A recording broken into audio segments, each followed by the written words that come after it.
I first stumbled across Agenda 21 in about 2008, and quite frankly my first reaction was to dismiss what I was reading, because I didn't believe that any government in Australia would take us down this road. Then I began to see a legislative pattern emerging in Parliament which concerned me greatly, and I also started to see the tenor of legislation that we were passing. I did air those concerns in Parliament, and it was dismissed and ignored. The words Agenda 21, ladies and gentlemen, were never meant to be spoken. And if they were, then of course it would be dismissed as a conspiracy theory. Because if people knew Agenda 21 and what it stood for, there's plenty of information out there where they could actually learn what the end game was, and governments didn't want that to be known. My dad always said to me that people only lie for two reasons. One reason is because you're ashamed of what you're doing, and the second reason is that you don't want people to be warned just before you screw them. And I honestly believe that these secrets have been, that these secrets have been kept for both of those reasons. Ladies and gentlemen, the origins of the environmental movement as we see it began back in 1968 when the Club of Rome was formed. The Club of Rome has been described as a crisis think tank which specialises in crisis creation. The main purpose of this think tank was to formulate a crisis that would unite the world and condition us to the idea of global solutions to local problems. In a document called The First Global Revolution, authored by Alexander King and Bertrand Schneider, on pages 104 and 105, it stated, "In searching for a new enemy to unite us, we came up with the idea that pollution, the threat of global warming, water shortages, famine and the like would fit the bill. All these dangers, of course, will be caused by human intervention that will require a global response." That's the origin of global warming, ladies and gentlemen. In 1975, Australia agreed to bring in a new economic order via the Lima Declaration on the Second Conference of the United Nations Industrial Development Organisation. The outcome of this was, as I said, the Lima Declaration, which was a blueprint for the redeployment of tools, jobs and manufacturing to the developing nations, leaving countries like Australia short of technology, a manufacturing base and jobs. Blind Freddie can now see what the outcome of that has been for our country, with their unworkable trade and tariffs agreements hand in hand with this that have followed as a matter of course.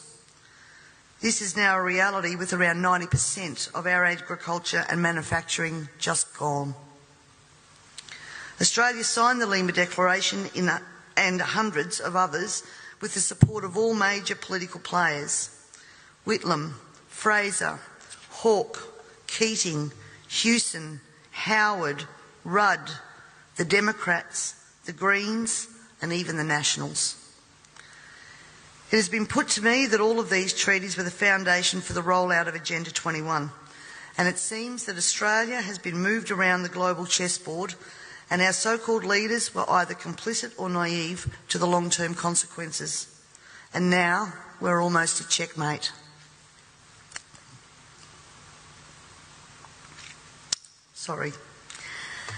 In 1992, former President of the United States, George Bush Sr. said, "Effective execution of Agenda 21 will require a profound reorientation of human society, unlike anything the world has ever experienced. A major shift in the priorities of both governments and individuals, and an unprecedented redeployment of human and financial resources. This shift will demand that a concern for the environmental consequences of every human action will be integrated into individual and collective decision-making at every level." Cutting through the code, I want everyone to consider what the words "profound reorientation of all human society" and unprecedented redeployment of human and financial resources actually means. For everyone here tonight not familiar with Agenda 21, I would suggest that this is the beginning of your learning curve, not the end.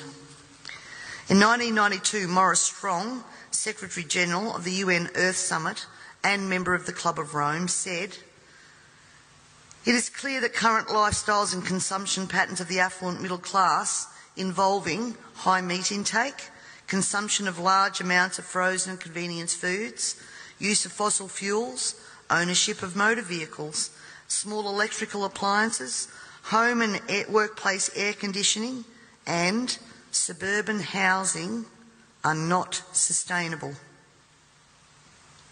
Put those statements together with the previous one, and it must become clear that Agenda 21 is about controlling every aspect of our lives: how we eat, what we eat, how much we eat, how we move around, food production, the amount of food, and where we even live.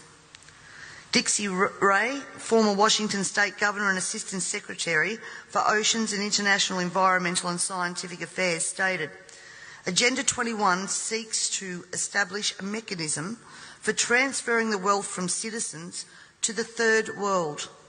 Fear of environmental crisis would be used to create a world government and UN central direction." From a report in the 1976 UN's Habitat I conference, land cannot be treated as an ordinary asset, controlled by individuals and subject to the pressures and inefficiencies of the market. Private land ownership is also a principal instrument of accumulation and concentration of wealth, therefore contributes to social injustice. In other words, ladies and gentlemen, if you work hard and you exercise good financial management and invest in property, you are contributing to social injustice. In a report from the President's Council on Sustainable Development, we need a new collaborative decision process that leads to better decisions, more rapid change, and more sensible use of human, natural and financial resources in achieving our goals. And at the same time, Harvey Reuven, Vice Chair of the Wildlands Project, says individual rights will have to take a back seat to the collective.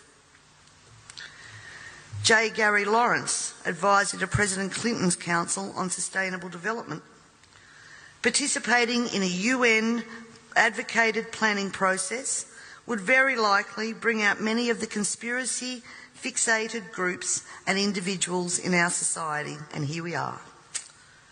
This segment of our society, who fear one world government and UN invasion, through which our individual freedoms will be stripped away, would actively work to defeat any elected official who joined the conspiracy by undertaking Agenda 21.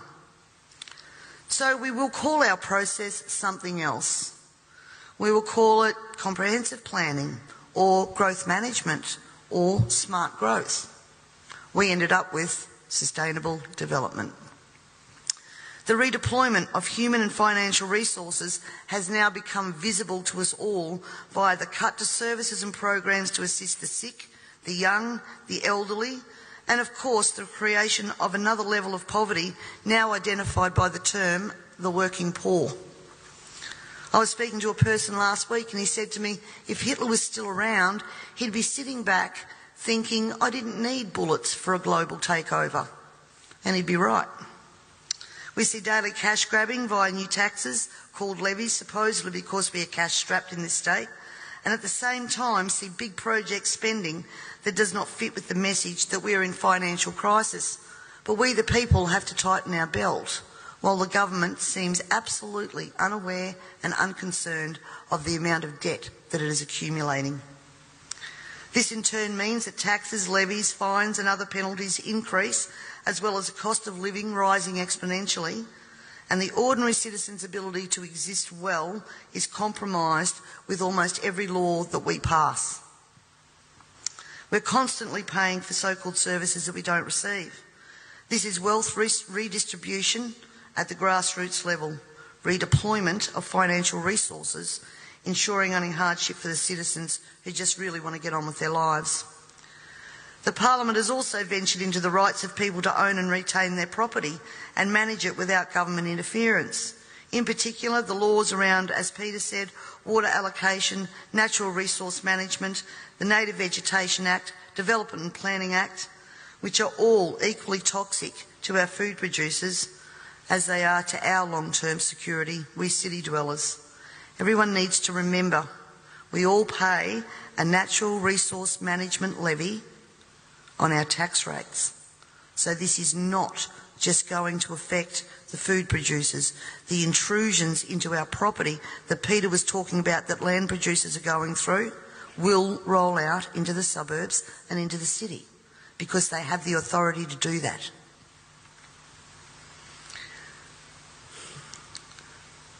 We all have already fiddled in Parliament with land titles of people in rural areas, and I'm talking about the Barossa and McLaren Vale legislation that passed. And the buzzwords used to justify that was heritage status. At the same time that our right to own and manage our land, have access to water, produce adequate food to ensure that our only option is not to consume often toxic and substandard food from places like China, this government has been working overtime to take away our rights to common law through many pieces of legislation. Common law is what guarantees us an ability to correct injustices. This coming year, I promise you, you will also hear debate over a number of pieces of legislation that will further erode our common law rights. And you have to get behind me on this, ladies and gentlemen, to stop this from going through. As Agenda 21 became more and more apparent to me, I began using the line in Parliament, the government was now declaring war on its own citizens. And that goes back as far as 2008. This, of course, led me to being labelled a conspiracy theorist. But here we are now, openly talking about Agenda 21 and the ramifications we will see in a short period of time if this is not stopped in its tracks. Let me just say that I often hear we cannot stop what is happening. Two-party preferred system, vote Labor, vote Liberal, what does it matter? And in fact, that's probably true for the House of Assembly because that's where government's formed. But ladies and gentlemen, here in South Australia we have the Legislative Council, the House of Review.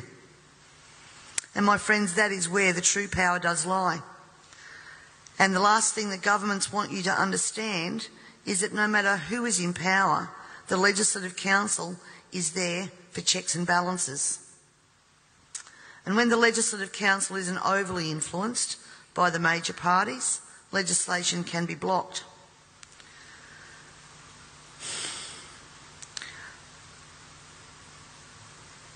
Remember, on most of these policies that I've spoken about here today, there has been bipartisan support for everything that has gone through.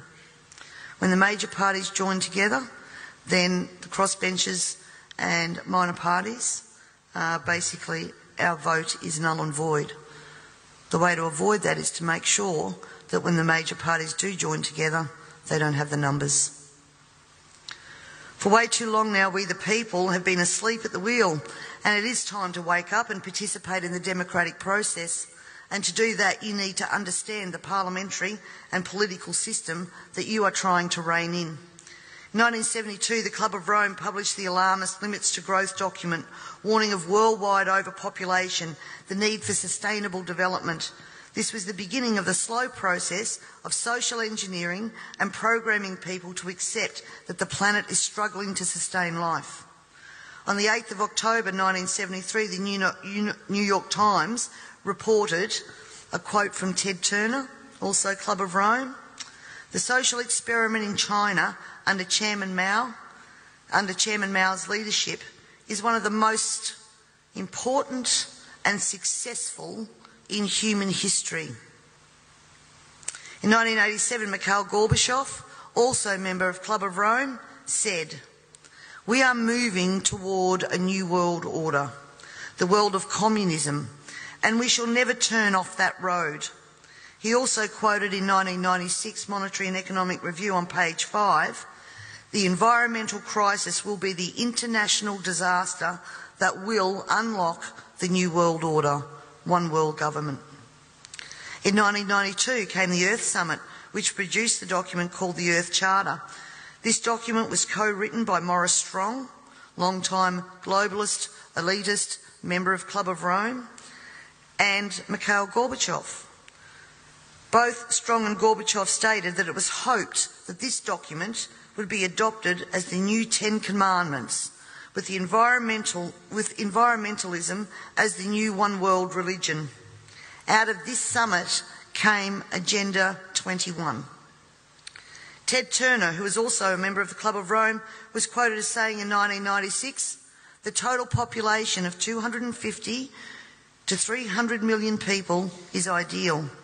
That means a reduction of 95% from present levels would be even more ideal.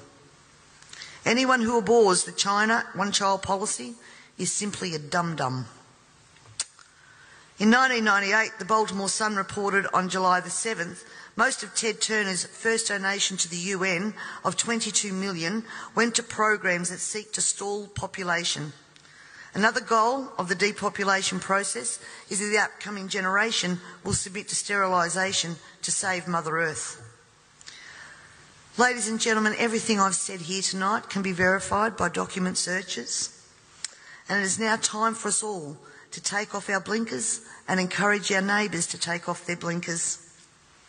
And it's also time for you to demand that every person you elect fully understands this policy that is being rolled out via local, state and federal government at a concerning rate. We're not talking about decades, we're talking about only years before this is fully implemented. And every day another law is passed, is introduced to produce the endgame of Agenda 21 being fully implemented. So the question that Lord Monckton asks, carbon tax, climate change and Agenda 21, can democracy survive all three? Needs to be answered, and answered now. And you need to find out from your elected members what they know of Agenda 21, and if they don't know it, educate them. And if they don't know it, then push them to understand what they are voting on in Parliament, because this is crossroads. I thank you all very much for your time and for your attention, and I would now like to take the opportunity to introduce Lord Christopher Monckton. Thank you.